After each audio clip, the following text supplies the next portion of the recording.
अधूरी मोहब्बत का आखिरी वादा। भाग 1।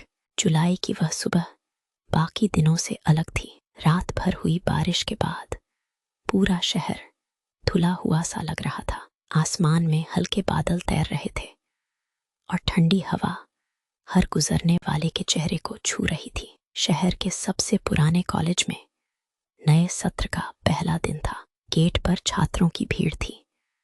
कोई अपने नए दोस्तों से मिल रहा था, कोई अपने भविष्य के सपने आंखों में लिए कैंपस को निहार रहा था। उसी भीड़ के बीच एक लड़का धीरे धीरे कॉलेज के गेट से अंदर आया। उसका नाम था आरव। वह एक छोटे से कस्बे से पढ़ने आया था। पिता एक स्कूल शिक्षक थे और माँ गृहिणी।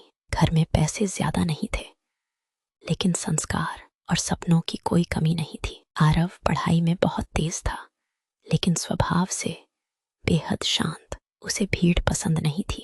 वह हमेशा अपनी किताबों और अपने ख्यालों में खोया रहता था। उसके पिता ने घर से निकलते समय सिर्फ एक बात कही थी, बेटा, डिग्री तो लाखों लोग ले लेते हैं, लेकिन इंसानियत हर किसी के पास नहीं होती। ये शब्द उसके दिल में बस गए थे। ओरिएंटेशन खत्म होने के बाद सभी छात्र अपनी अपनी क्लास की तरफ जा रहे थे। तभी अचानक तेज हवा चली।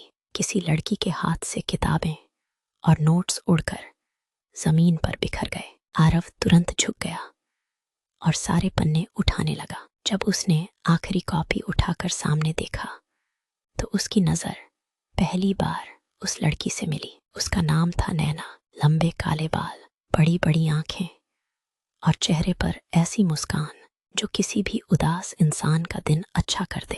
थैंक यू, उसने मुस्कुराते हुए कहा। आरव कुछ पल तक उसे देखता ही रह गया। कोई बात नहीं, मैं नैना हूँ, मैं आरव। बस इतना सा परिचय था, लेकिन आरव के लिए जैसे समय वहीं रुक गया। अगले कुछ दिनों तक दोनों सिर्फ क्लास में एक दूसरे को देखते रहे। कभी हल्की सी मुस्कान, कभी नजरें मिलना, फिर झट से नजरें झुका लेना। आरव कई बार सोचता कि उससे बात करे, लेकिन हर बार उसके कदम रुक जाते। एक दिन प्रोफेसर ने पूरे बैच का प्रोजेक्ट घोषित किया और सभी छात्रों की जोड़ियां बना दी। आरव और नैना एक टीम। दोनों ने एक दूसरे की तरफ देखा और मुस्कुरा दिए। लगता है अब दोस्ती करनी ही पड़ेगी, नैना ने मजाक किया। उस दिन पहली बार दोनों साथ लाइब्रेरी गए। प्रोजेक्ट पर चर्चा करते करते कब शाम हो गई पता ही नहीं चला। नैना ने पूछा, तुम हमेशा इतने शांत रहते हो? आरव ने हंसते हुए कहा, शायद इसलिए क्योंकि मैं बोलने से ज्यादा सुनना पसंद करता हूँ। अच्छी आदत है, आजकल सुनने वाले लोग बहुत कम मिलते हैं। उस जवाब ने आरव के दिल में जगह बना ली। अब दोनों रोज मिलने लगे, कभी लाइब्रेरी, कभी कैंटीन, कभी कॉलेज के पुराने बरगद के पेड़ के नीचे बैठकर घंटों बातें करते। उन्हें पता चला कि दोनों को बारिश बहुत पसंद है, दोनों पुरानी किताबें पढ़ते हैं, दोनों को चाय पसंद है, दोनों सपने देखते हैं कि एक दिन अपने माता पिता का नाम रोशन करेंगे। धीरे धीरे दोस्ती इतनी गहरी हो गई कि पूरा कॉलेज उन्हें साथ देखकर मुस्कुरा देता। एक दिन कॉलेज में सांस्कृतिक कार्यक्रम था। सबने डांस, सिंगिंग और नाटक में हिस्सा लिया। आरव भीड़ से दूर बैठा था। नैना उसके पास आई। तुम हर चीज से दूर क्यों रहते हो? मुझे लगता है मैं स्टेज के लिए नहीं बना।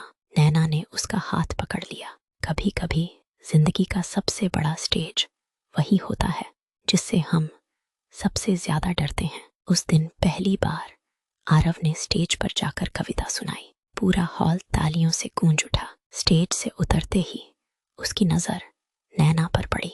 वह सबसे ज्यादा खुश वही थी। धीरे धीरे महीनों बीत गए। अब दोनों बिना एक दूसरे से बात किए दिन पूरा नहीं कर पाते थे। आरव समझ चुका था कि वह नैना से प्यार करने लगा है, लेकिन डर अब भी वही था। अगर उसने अपने दिल की बात कह दी और नैना ने मना कर दिया तो शायद दोस्ती भी खत्म हो जाएगी। उधर नैना भी अपने दिल की बात छुपाए बैठी थी। एक शाम दोनों कॉलेज की छत पर बैठे डूबते सूरज को देख रहे थे। नैना ने अचानक पूछा, आरव, अगर मैं एक दिन अचानक कहीं चली जाऊं तो क्या तुम मुझे भूल जाओगे? आरव हंस पड़ा। तुम कहीं नहीं जाओगी, और अगर गई भी तो मैं ढूंढ लूंगा। नैना मुस्कुराई, लेकिन उसकी आंखों में हल्की सी नमी उतर आई। उसने आसमान की तरफ देखते हुए धीरे से कहा, हर इंसान अपने वादे पूरे नहीं कर पाता, कभी कभी किस्मत बीच में आ जाती है। आरव ने उस बात को मजाक समझकर टाल दिया। उसे नहीं पता था कि नैना की जिंदगी में एक ऐसा राज छिपा है जो उनकी पूरी दुनिया बदलने वाला था। भाग 2 जारी।